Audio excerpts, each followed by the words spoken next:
Test, test, check, check, check, check. Nope. Here. Let me see real quick. I do it.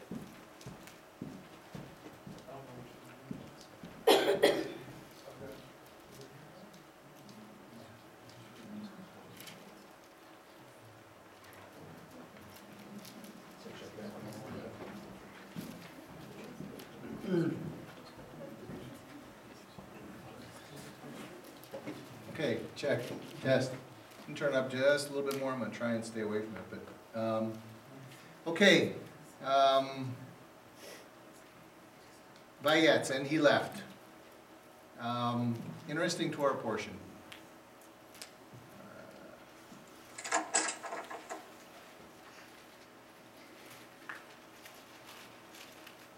Jacob's being a good son. We would agree he's listening to his mother and father, and they're telling him to get out, go get yourself a wife, go from here, take a wife from our family. We've seen that before, obviously. But, you know, aside from the fact that they're saying, go get yourselves a wife, I don't think Jacob minds leaving right now. He's just stolen his brother's blessing. His brother's probably not really happy with him right now. So it's really probably a pretty good time to get out and go on a little journey. So, you know, I think, I think it's important that we, if you will, know where we came from here, why we're coming into this, because it is all one, it's seamless. I think, you know, after you've heard it, I think it's just a basic synopsis of where we're going. You know, all of those are the key, what I would say are the key elements in the portion.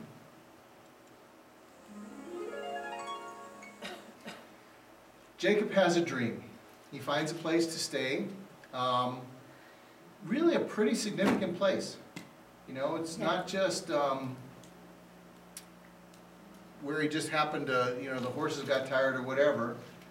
I really do think that this is the same place that's referred to in Genesis 12:8 and 13:3, where Abram sets up a pillar, not really an altar, but he commemorates the place. And I think I'm about to make a point that I think it's even probably more significant. So what does he see? He sees a ladder. He puts he has a stone. I think it's also important. He puts a stone under his head. You know, everywhere else, I see them most of the time they're taking their little Boda bags and using that as a pillow, because you'll see references to pillow and things like that further on in the Bible. But they're always either taking like a skin that they probably rolled up, or like their water bottle. No, Jacob takes a stone. And I think that's really significant. Not only are the angels coming up and down, but God is at the top. He's at the head of the ladder. And God speaks to Jacob. And he reaffirms, again, his covenant, which we see him do continually through Abraham and Isaac and now Jacob. And he reaffirms that, you know, this is going to be his land. He's going to give this land to him. His descendants will be like the stars and the sand. All the families of the earth will be blessed by his descendants. I think this is actually, no, he says it to Abraham too. God will not leave Jacob until all he has promised has been done. Now, I think it's interesting that this is the only time the word ladder is used in the Bible. They will make, in looking up this word, they, they make references to physical locations that are given as the idea of a ladder. They will describe, there are certain locations that are thought of as ladders because of the way they progress up. And I don't know, again, if this is just our helpful interpreter here that's decided to call it a ladder, but I think it's worthwhile for us today to have the vision of a ladder. I mean, I think it works. Like I say, I don't know that it was necessarily, two sticks with cross pieces, but the imagery holds up, and I thought it was very important. This is where I say it's really important to this place, because the ladder was set up, and that word "set up," natsab, is in the verb tense, means that it is fixed. It's a stationary thing. It's not it's not like a ladder you can move and carry around. This is absolutely a significant spot on the earth.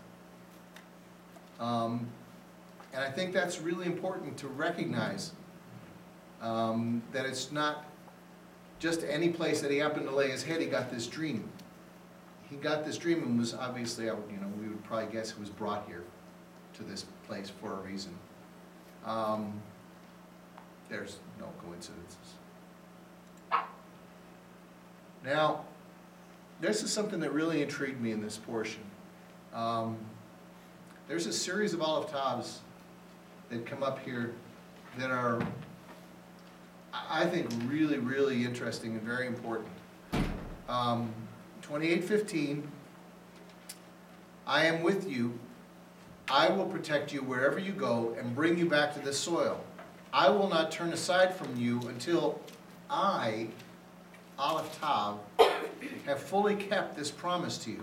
And that first, there's no other Aleph Tavs in there. So it's not like, the first I am is Yeshua, or, and if you will, I'm interpreting my own interpretation, make your own judgments on it. But I really do think that Yahweh is promising to protect and bring him back and not turn him aside until his son has fully kept his promises. I think it's possible that the ladder and the angels is also a projection of Yeshua. Absolutely is. That was because it's what unites the ground, the earth, to heaven.